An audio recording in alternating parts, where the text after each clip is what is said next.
Em nome de Jesus. Amém. Amém. Para você que ficou aqui comigo, que a graça e a paz de Jesus Cristo, nosso Senhor, seja com você, esteja com sua casa. Amém? Antes de mais nada, feliz Dia dos Pais para você, papai. Que Deus continue abençoando você e seu coração. Amém? Por gentileza, abra sua Bíblia comigo no Salmo de número 139. Salmos de Davi, número 139. Também está transmitido ali para você.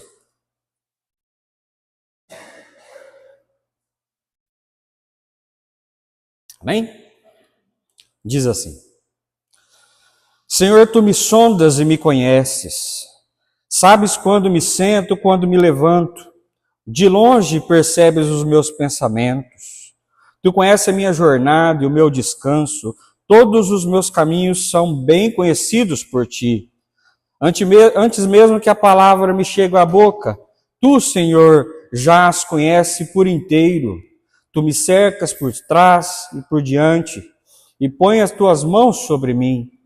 Tal conhecimento é maravilhoso demais para mim. É tão elevado que não posso atingir.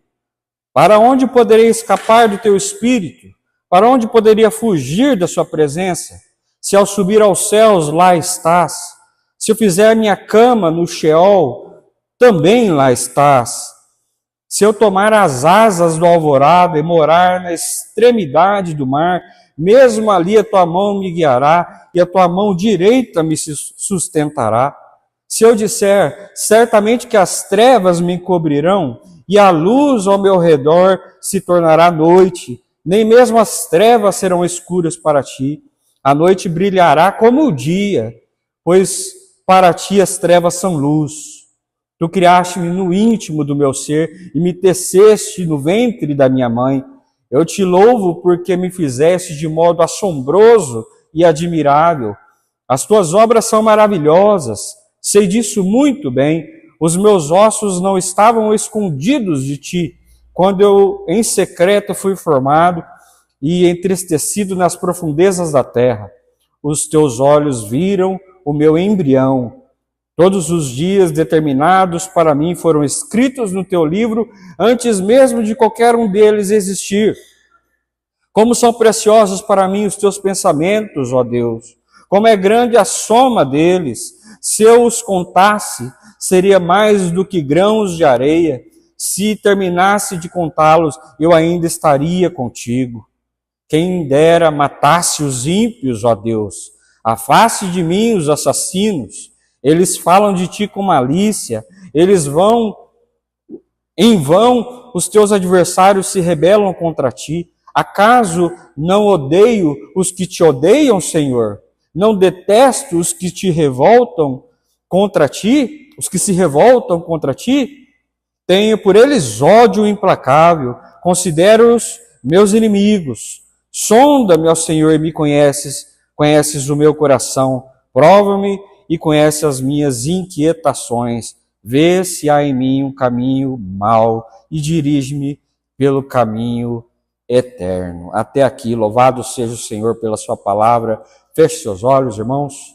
Pai amado, como é bom estar na sua presença, como é bom estar diante das pessoas que se reúnem para louvar, para exaltar o seu nome, para em comunidade engrandecer o seu nome, o nome que é acima de todo nome, o nome de Jesus. Senhor, obrigado por esse tempo precioso, obrigado pela tua palavra na nossa vida, porque o Senhor fala conosco, o Senhor fala com aquele com que o Senhor trouxe aqui. Nós cremos que cada um desses irmãos, dessas irmãs, dessas crianças, desses jovens, estão aqui porque o Senhor trouxe. A sua bondade, a sua misericórdia não tem fim sobre cada vida que está aqui essa noite. Por isso, fala com o nosso coração essa noite. Transforma a nossa alma, transforma o nosso jeito de ser, por amor do teu nome, o nome de Jesus. Amém. Amém. Graças a Deus. Se o mundo terminasse amanhã, o que você faria hoje? O que você faria se essa noite fosse a última noite do mundo? C.S. Lewis, o teólogo anglicano, escreveu um livro, e foi um dos últimos livros desse autor que chegou editado aqui no Brasil, com esse nome, A Última Noite do Mundo. E a ideia é essa: os assuntos que permeiam a sua vida, a minha vida, se essa noite, esse domingo, fosse a última noite do mundo, e se amanhã o mundo já não fosse mais o mundo que a gente conhecesse. E nesse livro, C.S. Lewis fala sobre bondade, fala sobre religião, fala sobre crença. Até para você que gosta de um cineminha e relaciona o fim do mundo com uma invasão extraterrestre, C.S. Lewis fala disso também nesse livro. Fala sobre alienígenas. Olha só, um livro sensacional. A Última Noite do Mundo. Vale a pena você ler. Mas o primeiro capítulo desse livro, ele fala sobre a eficácia da oração. Então ele relaciona, se essa noite fosse a última noite do mundo, qual seria a eficácia da sua oração? O qual a sua oração seria significativa para você? O que você pediria a Deus se essa fosse a última noite do mundo? O que você pediria a Deus se essa fosse a noite do fim? Porque é bem provável, eu espero que sim, que essa não seja de fato, literalmente, a última noite do mundo. É muito que provável que haverá um amanhã. Mas é muito que provável também que você também possa estar passando por algum tipo de fim. Pode estar passando no fim de um ciclo profissional. Pode estar passando por um fim de uma esperança sobre algo, alguma coisa. Você pode estar passando pelo fim de um relacionamento. Você pode estar passando pelo fim de uma saudade. Alguém que você já não via há tanto tempo e agora você já matou a saudade. A gente passa por fins todos os dias. Já dei aqui essa ilustração, esse exemplo uma vez, vou repetir. Teve um dia que você brincou na rua com seus amigos pela última vez. Foi o fim daquele ciclo. E você não sabia que era a última vez. Você não sabia que aquele dia era a última vez. Eu falei nessa mesma ocasião onde eu dei esse exemplo, que quando eu dormi pela última vez como solteiro na minha cama de solteiro, aquele dia foi um dia de muita consciência para mim. Eu tive a completa consciência. É a última vez que eu durmo nessa casa, nesse contexto, que a partir de agora minha vida vai ser outra vida. Vai ser uma vida de casado, uma vida com outra estrutura, outra configuração. Então ali o fim para mim foi um fim consciente. Então a gente experimenta de fins todos os dias. Alguns deles conscientes, outro deles não tão consciente. E a oração é a maior e melhor ferramenta para todo mundo que está experimentando principalmente do fim. O fim de qualquer coisa, mesmo que não seja o fim do mundo. A oração é uma ferramenta que você e eu precisamos olhar de uma maneira talvez diferente. Porque talvez você enxergue a oração como uma obrigação, como um ritual obrigatório pelo fato de você ser cristão, você ser evangélico, você ser temente a Deus. Isso nunca foi estipulado por Deus, que seja para você um ritual, seja para você uma obrigação, a ponto de que se você talvez não ore no dia, então você já imagina que no dia seguinte o teu dia será amaldiçoado, um dia de trevas, um dia de maldade, um dia de doença, e isso não faz parte da estrutura da religião cristã no sentido bom da palavra. Não faz parte. A oração não deveria ser para você esse tipo de ritual. Ela deveria ser para você algo muito mais especial, muito mais carinhosa. No início desse livro, o C.S. Lewis ele dá um exemplo. Ele diz que ele tinha um compromisso em Londres e ele precisava ir à barbearia para fazer então, a barba para daí ir nesse compromisso. Mas abrindo suas correspondências, ele notou que aquele compromisso que ele precisava ir em Londres, a correspondência estava ali então cancelando esse compromisso. Ele não precisava mais ir a Londres. Portanto, ele pensou consigo mesmo, então eu não preciso mais ir à barbearia.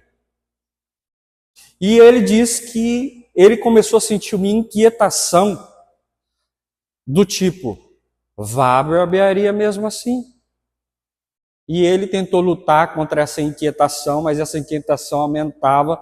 Pô, tá bom, eu vou à barbearia mesmo não precisando mais ir em compromisso em Londres. Então ele foi à barbearia. É uma barbearia de um rapaz que ele e o irmão dele, o irmão de C.S. Lewis, atendia e cuidava. E quando chegou na barbearia, o barbeiro falou, ô meu irmão, que bom que você veio. Eu orei para que você viesse. E C.S. Lewis então começa a fazer esse tipo de pensamento. Foi a oração dele que me trouxe aqui? Foi a oração do barbeiro que fez com que o Senhor me incomodasse? Ou foi qualquer outra coisa do mundo quântico, como telepatia, como coincidência ou tudo mais?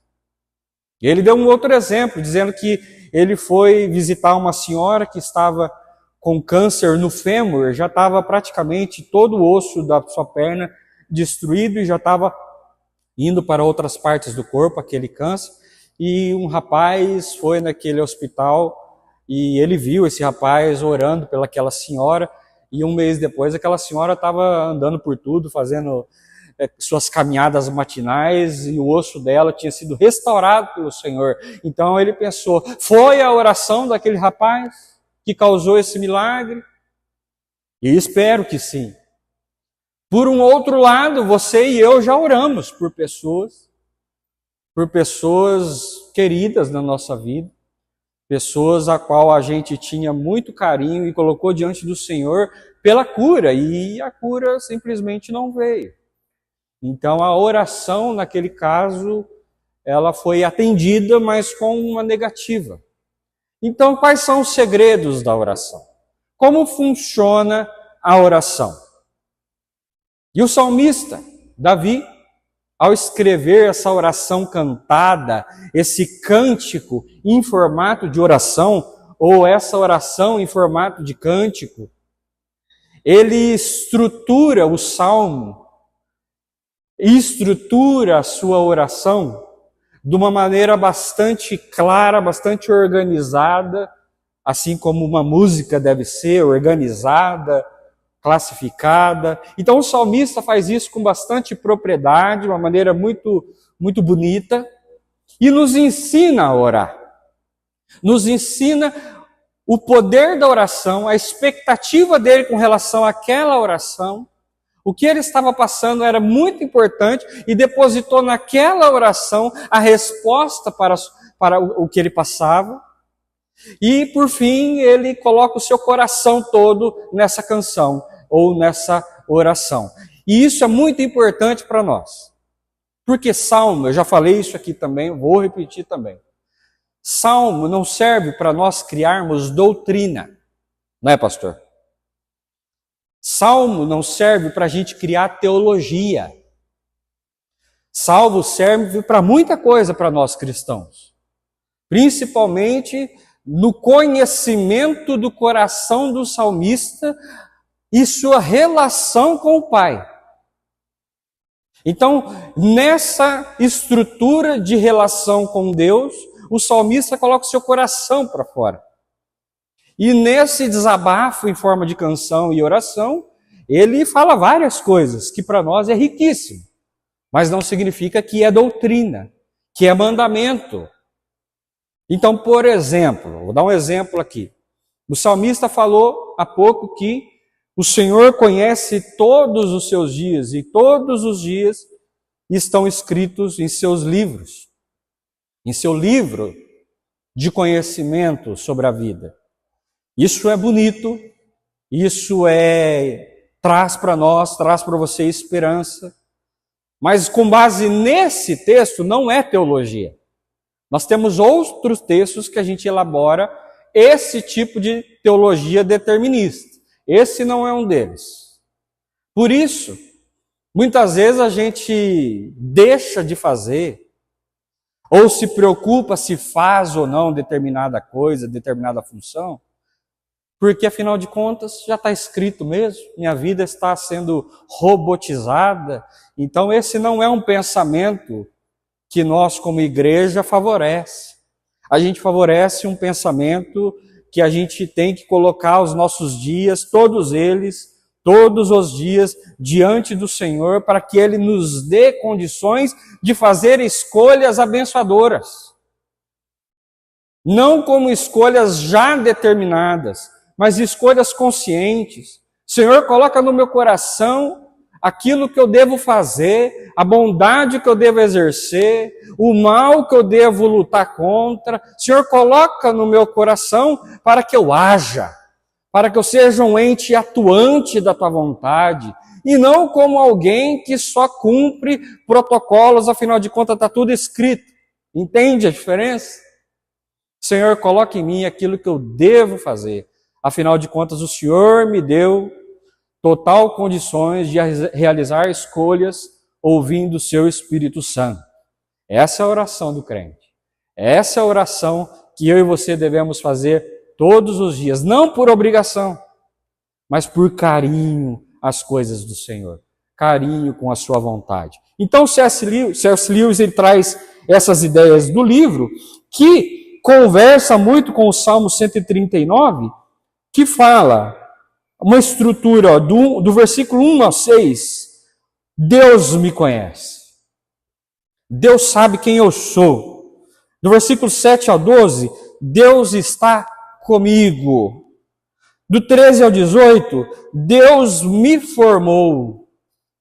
Do 19 ao 24, Deus conhece também o coração, o meu coração, a moralidade do meu coração. O salmista tem esse sentimento com relação ao Deus, o Pai, o nosso Pai. E isso é muito bom, ter essa experiência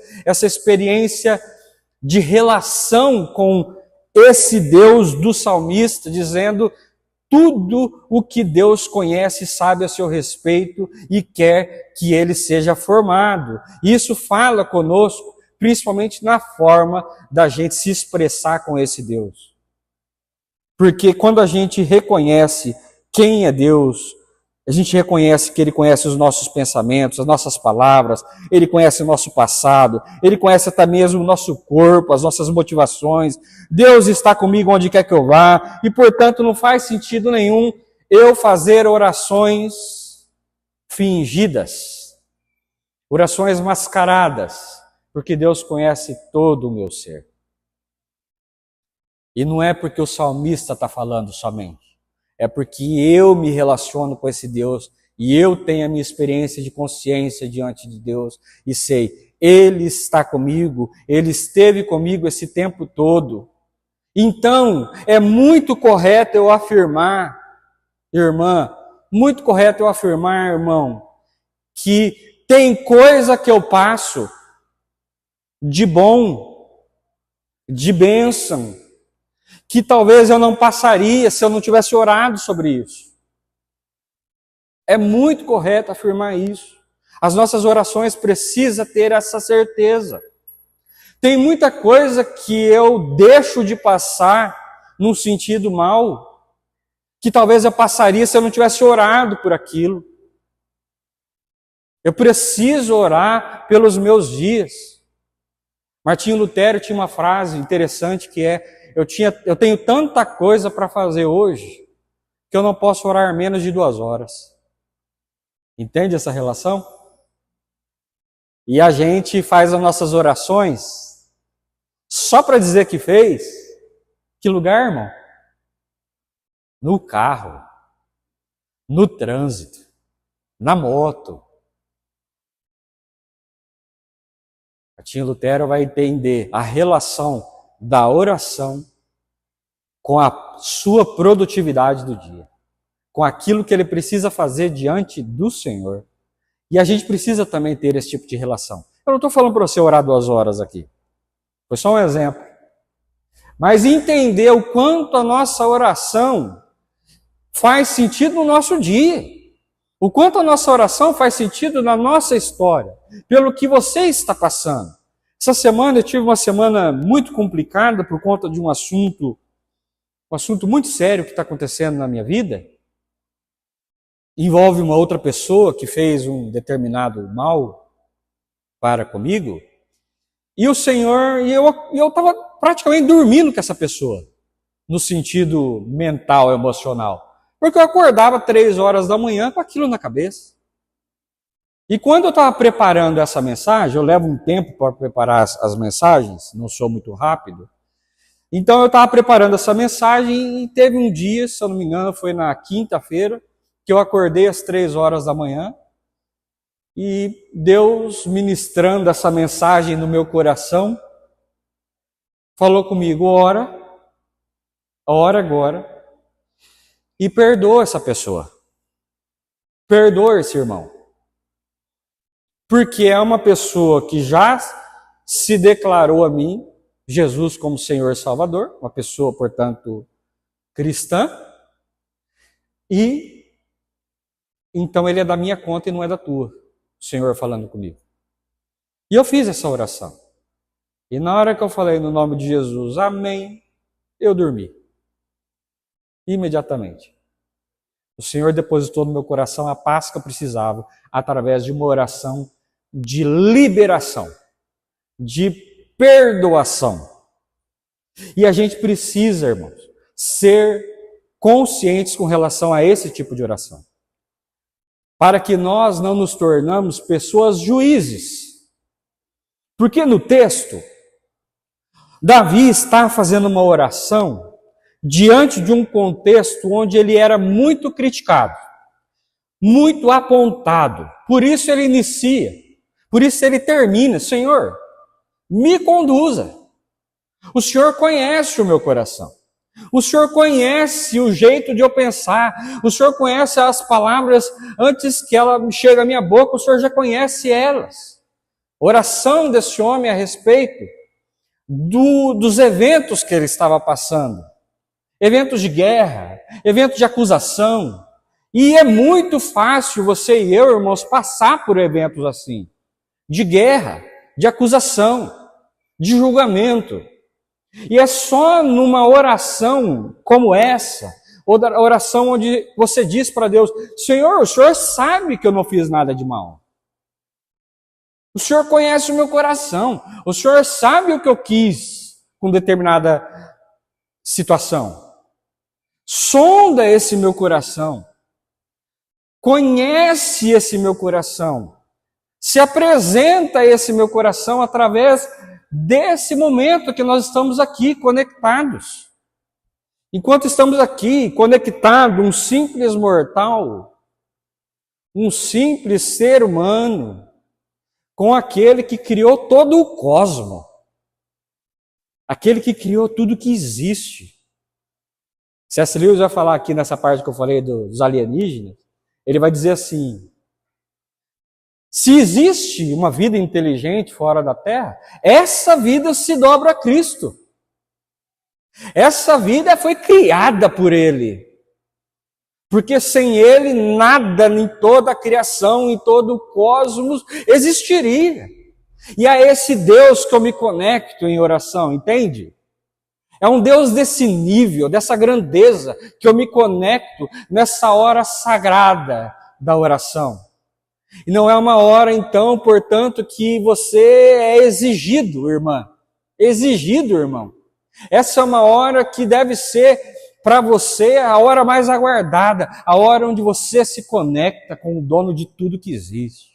O formador de tudo que existe. E se tem alguém que pode responder às suas orações, é esse Senhor de tudo que existe. E Ele responde. Ele responde às orações. Ele responde às suas orações com bondade e com amor. como um pai que, mesmo cheio de erros, de dificuldades, de pecado, olha para o seu filho e quer coisas boas para ele. Deus, que é santo, que é sem pecado, que é bondoso, que é amor puro, Ele conhece as suas dificuldades, irmão. E Ele responde sua oração. E aí a gente vai aprendendo. Primeira coisa que a gente aprende, a oração não serve para controlar o futuro, mas ela serve para eu confiar em Deus. O verso 7 vai dizer assim: para onde poderei me escapar do teu espírito? Para onde poderei fugir da sua presença? E existe aqui uma tendência muito humana, uma tendência que você tem e eu tenho, de transformar a oração numa espécie de instrumento de controle. Senhor, faz assim. Senhor, não faz assado, faz assim. Eu preciso que seja desse jeito. E a oração, irmã, não é para isso. Não é uma instrumentalização de Deus. O Senhor, Ele já vem sendo instrumentalizado por tantas naturezas humanas. A oração não serve para isso, não serve para você domesticar Deus, instrumentalizar Ele. A oração serve para você se colocar diante dEle e saber que tipo de instrumento você pode ser para Ele. Que tipo de instrumento Deus quer que você seja. A oração tem muito mais a ver com o que você deve ser diante de Deus. E que tipo de pensamento você deve ter diante de um Deus que cuida dos seus pensamentos. E os nossos pensamentos estão todos tumultuados. Porque além dos nossos problemas, dos controles que nós queremos exercer durante o nosso dia, a gente quer manter tanto esse controle que a gente expande esse controle para Deus. Deus, faça assim. Em nome de Jesus, faz assim. Eu declaro, tem uns que falam. Eu declaro que vai ser assim e ponto. Como se Deus fosse o servo e você fosse o Senhor. E a oração é totalmente inversa. A oração tem a ver, Deus, que tipo de instrumento eu tenho que ser? Que tipo de instrumento a minha mente deve ser diante de um Deus todo-poderoso? Que tipo de pensamento o Senhor não quer mais nessa mente acelerada que eu tenho? Irmão, tem um monte de pensamento acelerado que não é da parte de Deus para a tua vida. Não é da parte de Deus para a sua vida. É da parte do mundo acelerado, um mundo que te cobra produtividade, um mundo que te cobra performance, um mundo que te cobra controle, um mundo que te cobra, E o Senhor, Deus vai dizer, você não deve ter essa mente dessa forma. Eu não quero que sua mente seja esse caos que é a sua mente. Para de tentar me controlar com a sua mente e deixa eu controlar a sua mente. A oração serve para isso. Para você colocar diante do Senhor a sua mente, deixar que Ele controle ela e não que você instrumentalize Deus. No nome de Jesus, inverta essa lógica hoje. Amém? Vamos avançar mais um pouquinho. Deixa eu ver como é que eu estou com o tempo aqui. Está apertado. Mas vamos lá. Deus não existe nenhum lugar onde a presença de Deus não possa me alcançar. O verso 8 vai dizer assim: se eu subir aos céus, lá está. Se eu fizer minha cama no Sheol, também lá está. Sheol é uma palavra hebraica que ela tem a ver com sepultura, tá? Alguns vão traduzir essa palavra como inferno, mas só abrindo um parênteses aqui, a ideia de inferno como a gente conhece contemporâneo não existe no Antigo Testamento, tá? Então essa ideia de inferno, essa palavra Sheol, que alguns traduzem como inferno, não faz parte do pensamento judaico no Antigo Testamento. Isso vai ser muito depois... Alô, acabou.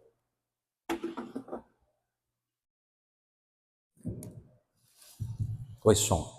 Isso vai vir muito depois, principalmente depois de contatos com outras culturas, que a gente vai conhecer então esse termo a respeito do inferno, que é ligado a essa palavra Sheol. Então essa palavra Sheol, ela está ligada muito mais à destruição. Então ela foi falada, por exemplo, lá quando Sodoma e Gomorra foi destruída, essa palavra foi associada àquela destruição, àquela aniquilação, e ela é muito associada com essa palavra de sepultura, lugar dos mortos, ok? Então, o salmista está falando, se eu descer a sepultura, lá o Senhor está. Tem um irmão muito querido, o psicólogo César Coneglian, talvez alguns já conheçam ele já ministrou algumas palavras, algumas ministrações em algumas igrejas presbiterianas independentes, a primeira, por exemplo, e ele fala que ele teve, por muito tempo de sua vida, ele teve muito medo de ser enterrado vivo. Muito medo de ser enterrado vivo. E parece-me que ele viu uma reportagem no Fantástico, onde mostrava um cantor, se eu não me engano, Aladim, que foi supostamente enterrado vivo, né? E depois daquilo ele adquiriu um pavor, um terror noturno, ao ponto de ele sempre estar apertando o seu glote para saber se estava respirando, se estava tudo bem, e inclusive isso feriu as suas cordas vocais, ele fala de uma maneira rouca por causa disso. E uma das suas ministrações ele vai dizer que ele, orando a respeito desse medo e esse pavor no seu coração, o Senhor falou com ele, olha, se você estiver enterrado vivo, eu estarei lá com você. E ele colocou esses salmos em seu coração. E ele começou a ter essa experiência.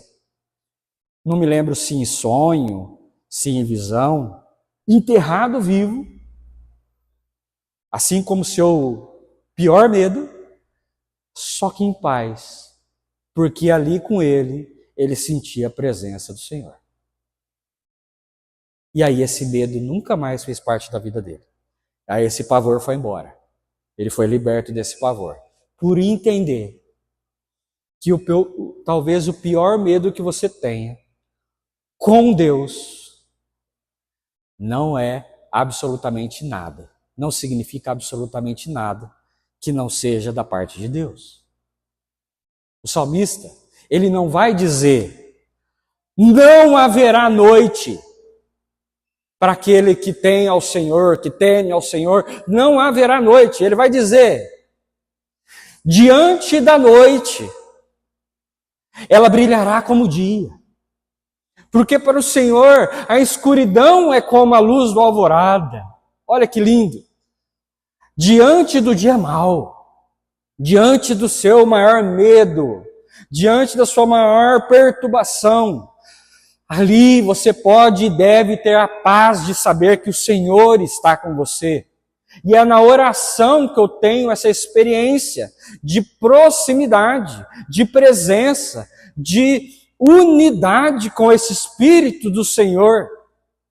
Então, irmã, irmão, no dia do medo, ore ao Senhor.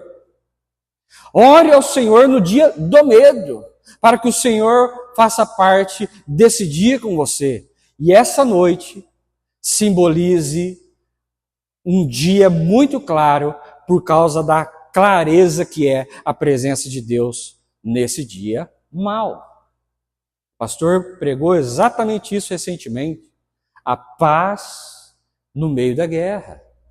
A paz diante do dia mau. E essa paz, irmã, ela vai vir no dia que você criar não uma disciplina de oração, mas uma certeza, uma clareza de que a oração é uma ferramenta que você ignora. Não ignore essa ferramenta. Não ignore essa presença. Deus está lá. Deus está em você. Fale com Ele de uma maneira intencional. Fale com Ele no nome de Jesus. E para terminar, a oração também revela aquilo que existe de errado em mim. A oração também revela aquilo que existe de errado em mim. O salmista diz assim: quem dera matasse os ímpios, ó Deus. Acaso não odeiam os que te odeiam, Senhor? E esse é um contexto muitíssimo perigoso. O contexto de você odiar os supostos inimigos de Deus. Sabe quando você faz isso? Quando você odeia aquela mãe de santo, quando você odeia aquela pessoa da religião de matriz africana, quando você odeia aquele gay, quando você odeia aquela lésbica, quando você odeia aquele ladrão, aquele bandido, quando você odeia o marginalizado, são pessoas que, no seu entendimento moral, são inimigos de Deus. Portanto, ser inimigo de Deus tem que ser meu inimigo. E se é inimigo de Deus e é meu inimigo, eu preciso acabar com eles. Misericórdia. Deixa eu sair daqui de perto.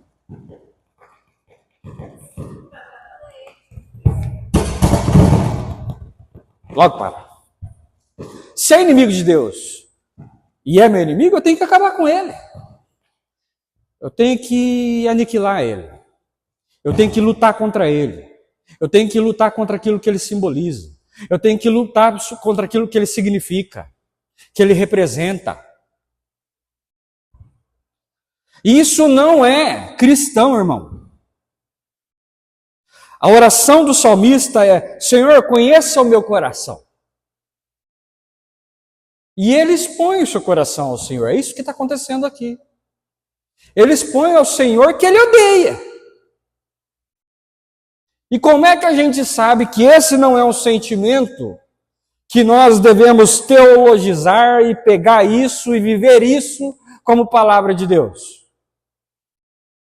Porque o Senhor Jesus fala sobre exatamente esse assunto.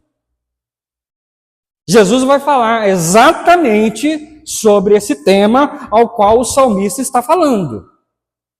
E ele vai dizer: vocês amam seus amigos e vocês odeiam os seus inimigos. Eu, porém, vou dizer: vocês ouviram o que foi dito. Ele começa, não é que vocês fazem. Vocês ouviram o que foi dito.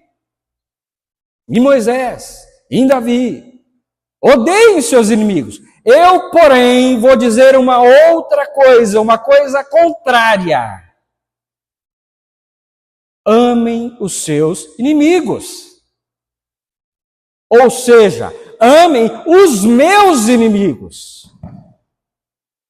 Amem aqueles que vocês acham que são os meus inimigos. Perdoem aqueles que vocês acham que são os meus inimigos. Perdoem aqueles que vocês acham que são os seus inimigos. E é isso que falta a gente entender na nossa relação de oração, irmão. Que a oração diante de Deus, para ser em nome de Jesus, amém, igual você fala em todas as suas orações, precisa ser em nome de Jesus. Caso contrário, você ore em nome de Davi, amém. Aí tudo bem. Então você, ao orar, ao colocar o seu coração diante de Deus, não adianta colocar ódio diante de Deus. A não ser que seja assim, ó. Senhor, eu odeio. E eu não consigo desodiar. Me ajuda, porque eu sei que não é da tua vontade esse sentimento. Aí você está orando de uma maneira sincera e honesta diante de Deus. E você vai precisar escolher que tipo de oração você quer fazer. Se é uma oração davídica ou uma oração cristã. Porque numa oração cristã o ódio não cabe, irmão. Uma oração cristã, aquele que te feriu precisa conhecer o Deus de amor. precisa conhecer o Deus de perdão, precisa conhecer o Deus de graça, precisa conhecer o Deus da bondade, o Deus que dá a ele um novo caráter. As suas orações, irmã e irmão, precisa ter o caráter de Cristo e não o caráter do mal, que é diagnosticado no ódio.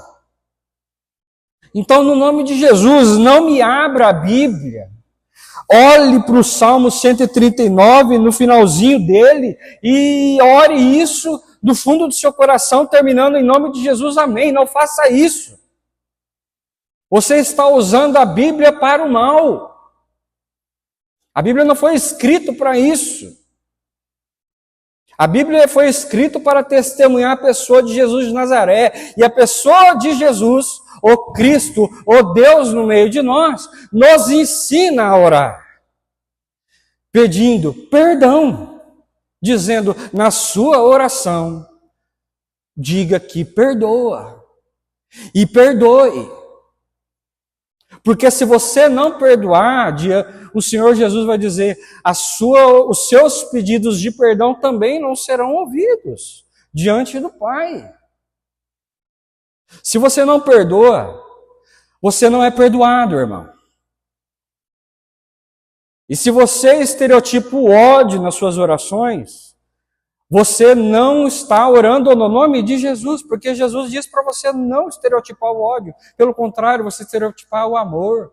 Ame os seus inimigos, ou aqueles que você acha que são seus inimigos. Ame eles, ore por eles, e não me vem com essa história de orar para Deus pesar a mão, não, irmão. Ora para Deus estabelecer a vontade, o amor, a graça, o perdão, a restauração. É isso que deve ser a sua oração. A sua oração precisa ser uma oração cristã. Por isso a oração também revela o que tem de errado conosco. Revela o que tem de errado com Davi. Revela o que tem de errado com o Tiago. E nessa revelação a gente se dobra àquele a qual a nossa oração é mediada. A nossa oração leva o nome de Jesus. Diante de Deus, a sua oração ela tem um poder, irmão, que você nem imagina. A sua oração, e não a oração do pastor Tiago ou pastor Edson. A sua oração. Porque o Espírito Santo de Deus que habita o coração do pastor Tiago e do pastor Edson, habita também a sua vida, irmã e irmão. A oração que a gente faz junto como comunidade de fé é uma oração poderosa demais, irmã. Poderosa demais, irmão. Mas também aquela oração que você faz com seu marido, com seu amigo, com seu irmão, lá na sua casa, nos lugares que você habita. Ela também é preciosa demais. O Senhor Jesus diz, eu estou nessa oração comunitária. Eu estou no meio de vocês quando vocês oram em meu nome de uma forma unitária e comunitária. Por isso, irmã, irmão, priorize a presença de Deus na comunidade. A presença de Deus que ocorre no meio da comunidade. Não porque Ele está nesse prédio, mas Ele está onde nós estamos juntos. E quando você não puder, chama sua esposa, chama seu marido e ora com ele. Ora com ele. Uma oração comunitária, uma oração onde os dois juntos estão no mesmo propósito de falar com Deus que tudo criou, que tudo pode. Pode, inclusive, transformar a minha vida. Você crê assim? Então vamos orar? Fique de pé.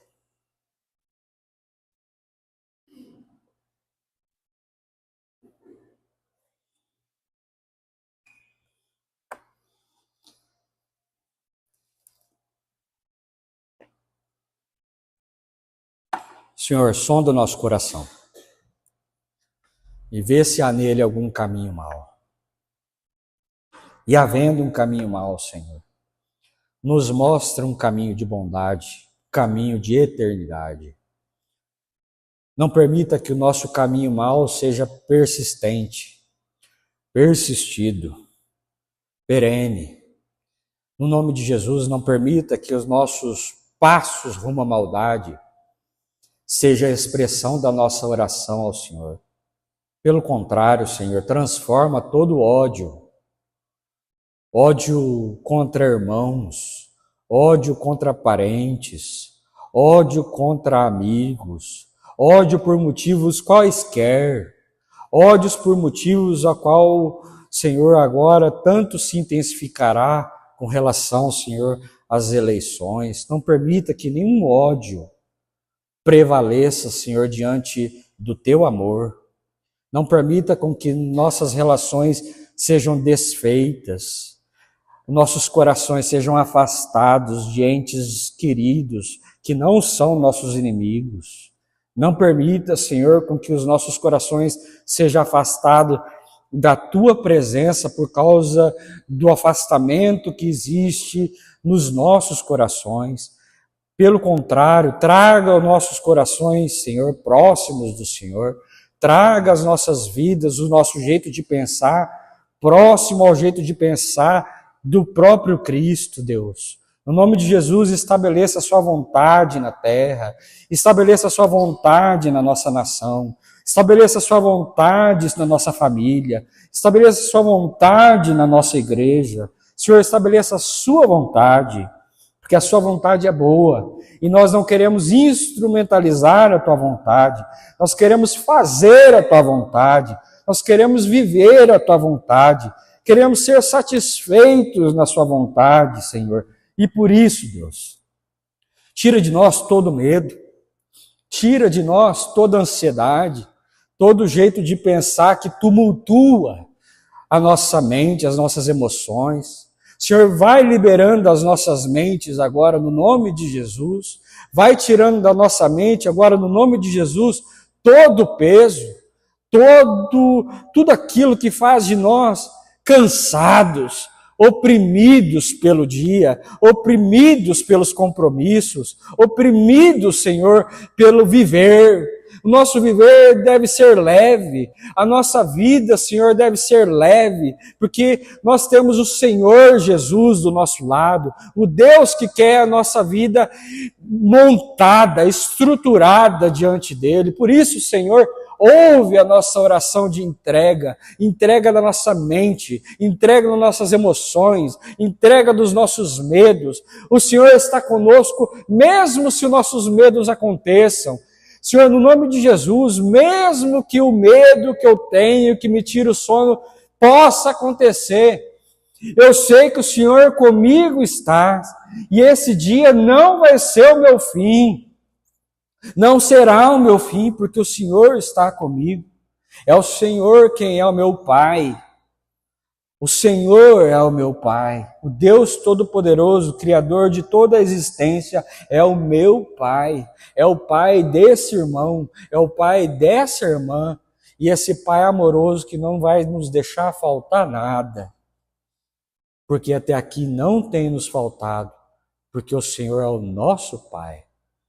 Por isso, Senhor, nos ensina a orar, nos traz de volta para uma vida de oração, uma vida tão especial na Tua presença. Nós queremos aproveitar, nós queremos amar esse momento como um momento carinhoso da parte do Senhor na nossa vida, que é a oração.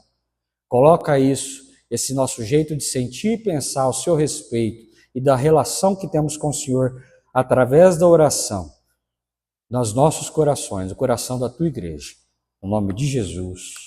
Amém. Amém.